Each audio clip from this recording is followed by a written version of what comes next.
Ang matagal ko nang hinahanap na mailap na barya, sa wakas ngayon ay nasa kamay ko na. At ito po ay nabili natin sa isa sa mga mababait nating mga subscribers. Ito po, panoorin natin.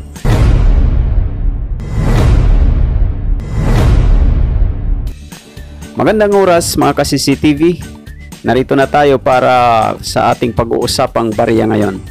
Alam nyo ba guys, bago natin napasakamay ang baryang ito, ay naglabas po tayo ng isang video na na-upload natin dito sa Coin Collector TV.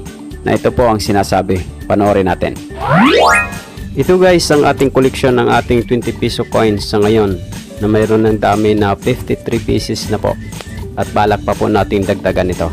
Ang 20 piso coins na ito guys ay unang inirelease ng BSP noong first quarter ng 2020 na mayroong dami o mintage na 500,000. Mula sa naunang release at sa mga sumunod na taon guys ay milyon-milyon pa ang inirelease ng BSP sa baryang ito. Pero sa kabila ng dami ng inirelease ng BSP guys, parang hindi natin nakikita sa sirkulasyon ang karamihan ng baryang ito. Ang tanong ko sa inyo guys, meron ba kayong hawak na binting barya sa ngayon? Tingnan nyo guys, baka 2019 po yan. Dahil sa dami nitong aking naipon na 20 piso coins guys, lahat po ito 2020. Wala pong 2019 dito. Si CCTV guys ay naghahanap sa ngayon ng 20 piso coins na 2019.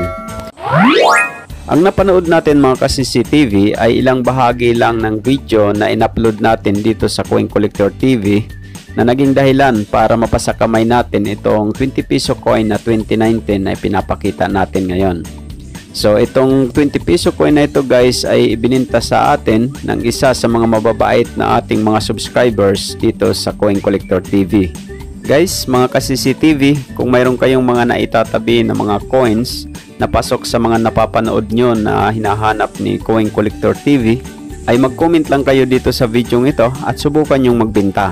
At kung gusto nyo naman pong ipakita ang pictures o videos ng inyong hawak na coins, ay maaari nyo itong i-share sa Coin Collector TV Facebook page. At sa mga nagtatanong naman po dyan kung paano ang bintahan at kung nasa magkano ang bintahan ng mga baryang ganito, depende po yan sa mapagkakasunduan ng nagbibinta at ng bumibili po. At kung sa papaano naman ang bintahan guys, napakadali na sa panahon ngayon guys. Mayroon lang tayong cellphone at may contact tayo sa ating pinagbibintahan. At importante, mayroon kayong ibibigay na presyo. At sa mga nag-o-offer naman po dyan ng mga ibinibintang coins, darating din ang time guys na kayo naman ang mabibilhan. Guys, maraming salamat sa inyong panonood sa aking mga videos. At sa mga nag-subscribe na, maraming salamat din sa inyo. At kung bago lang kayo dito sa aking channel at hindi pa kayo nakasubscribe, ay mag-subscribe na rin kayo at i-click ang notification bell para updated kayo sa mga susunod nating uploads. At laging tatandaan, ang barya ay mahalaga at dito sa CCTV, ito ang bida.